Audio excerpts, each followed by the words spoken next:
लोकसभा चुनाव 2024 के लिए अभी औपचारिक ऐलान भले ही बाकी है, लेकिन सत्ता पक्ष से लेकर विपक्ष ने चुनावी बिगुल फूंक दिया है।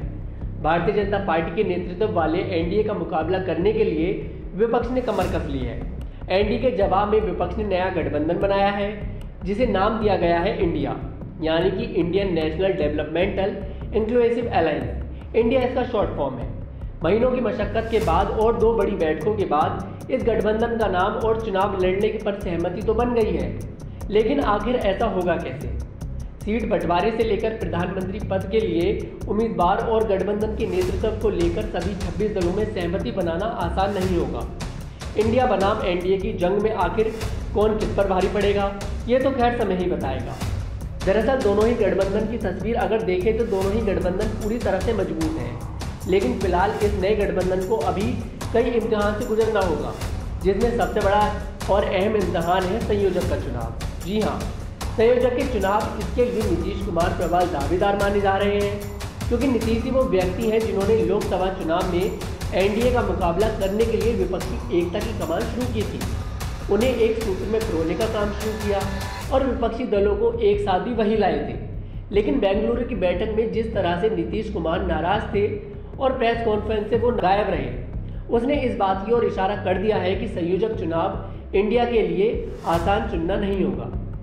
दरअसल 17 और 18 जुलाई को बेंगलुरु में आयोजित विपक्षी दलों की बैठक में नीतीश कुमार उस मुख्य भूमिका में नजर नहीं आए, जैसे कि पटना की बैठक में देखने को मिला था।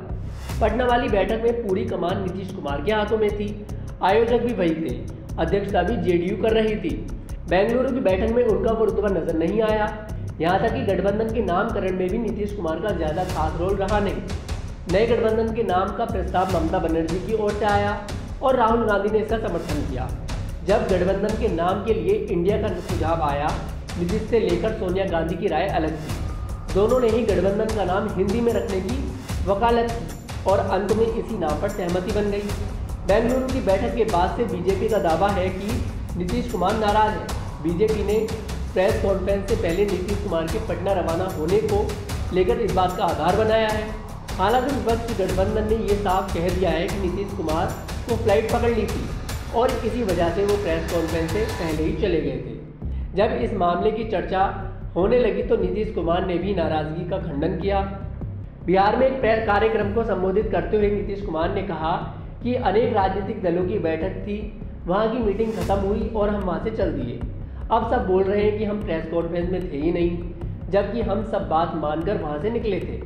हमको राजगीर आना था, हमारी इच्छा राजगीर आने की थी और पूरी तरह से हम लोग साथ हैं। विपक्ष दल की बेंगलुरु वाली बैठक में प्रधानमंत्री पद की उम्मीद भी थी, लेकिन ऐसा नहीं हुआ।